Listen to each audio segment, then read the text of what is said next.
right, fellas. Huge game on Saturday, top five matchup. It's a game we've been talking about what seems like forever at this point. Tim O'Malley, just how big is this game for Notre Dame? Yeah, a win is easily the biggest game or the biggest game in the Brian Kelly era. You have to go back to 2012 to argue something differently.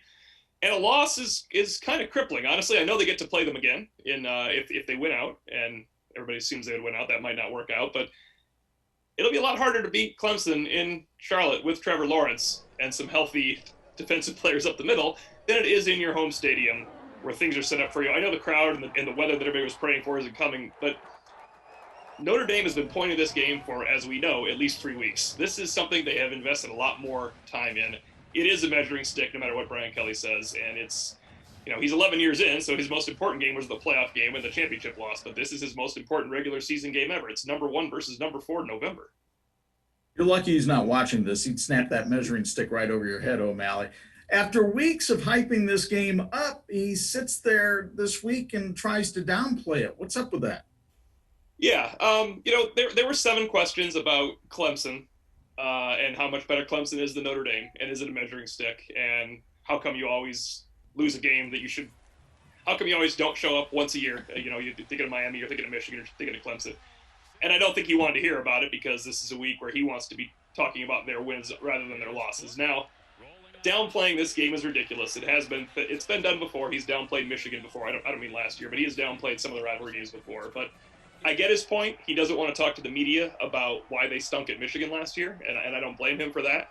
But I think if he just would have handled it more along the lines of, yeah, it's a measuring stick. Clemson's number 1. They won the national title 2 years ago, and we lost to them. I think that would have probably diffused the entire situation, and it also would have been the truth. Tim Prister, it's our fan poll question. Would a Notre Dame win mean less without Trevor Lawrence playing? It depends who's making that judgment. Certainly there will be fans that will say it doesn't mean anything until they play him again on December 19th in Charlotte. And the media would definitely, certain segments of the media would definitely say it would mean less. But I mean, in terms of how Notre Dame would view it, how Notre Dame should view it, and really how the national media should view it, the situation is what it is. I realize COVID's a different situation. It's not like an injury. But it's part of 2020. So it is what it is. As O'Malley was saying, it's a huge football game. It's the biggest football game in the regular season that Notre Dame has played under Brian Kelly. And it doesn't matter how you win it as long as you win it. So whoever wants to make that judgment, they're entitled to that.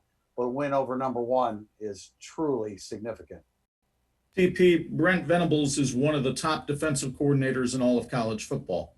Tommy Rees is a rookie offensive coordinator. How critical is this off the field matchup during this game? It's huge, and certainly the difference in experience plays a role in this, and how could it not?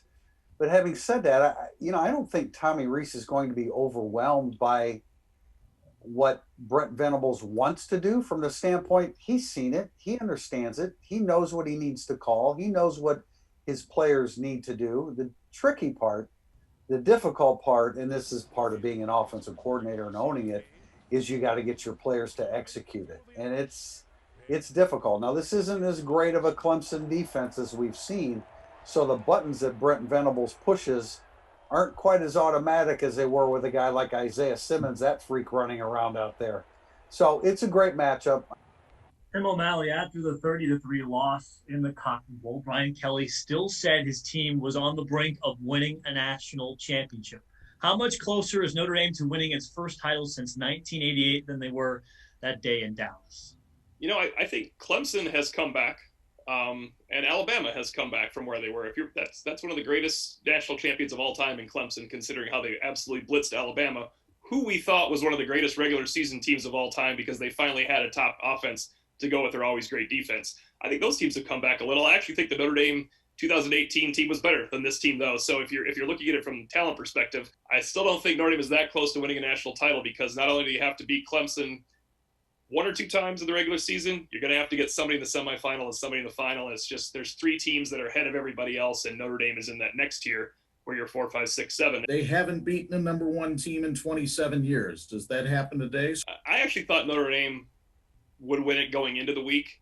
And with Clemson's 3 injuries up the middle of their defense, I'm not going to change my mind on that. Now, I don't know what I would pick if Trevor Lawrence were playing this game because he's a generational quarterback. He's the best there is. But I do think that Notre Dame's defense is going to play a very good game and that Notre Dame will have success running the ball and the determination to run the ball that they don't necessarily have in these big-on-big matchups in past years. And I have Notre Dame winning 27-23. TP, what say you? I thought Notre Dame was going to win this game preseason. Had Trevor Lawrence been available today, I likely wouldn't have picked Notre Dame.